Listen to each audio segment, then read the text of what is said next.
Hello guys, আশা করি তোমরা সবাই ভালো আছো। আজকের এই ভিডিওটা চন্দ্রনগরের জগদ্ধাত্রী মায়ের বিসর্জন কিভাবে হয় সেটাই দেখানো হবে।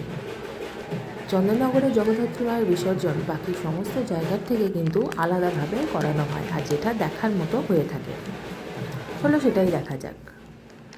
এখানে চাউলপট্টি অর্থাৎ চন্দননগরের আদি মায়ের বিসর্জন আমি এই ভিডিওর মারফতে তুলে ধরব। আমি যে ঘাটে দাঁড়িয়ে এই ভিডিওটা করছি সেটা হলো রামেশ্বর মারোয়ারির ঘাট, অর্থাৎ চাউলপট্টি বা আদি মায়ের ঘাট বলে পরিচিত। এবার দেখো কিভাবে এখানে আদি মাকে নামানো হচ্ছে।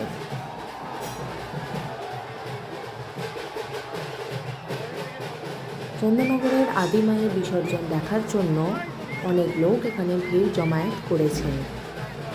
এমনকি নৌকা করে, লঞ্চে করে এসেও অনেকে মায়ের বিসর্জন দেখছেন।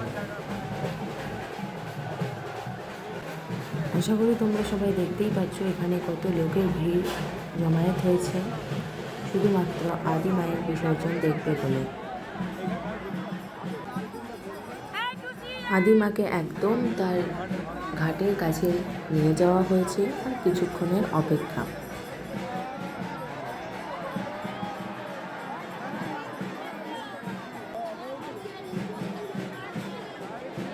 এখানে সমস্ত কিছু প্রস্তুত হয়ে গেছে, এবার আদি মাকে বিসর্জন দেওয়া হলো।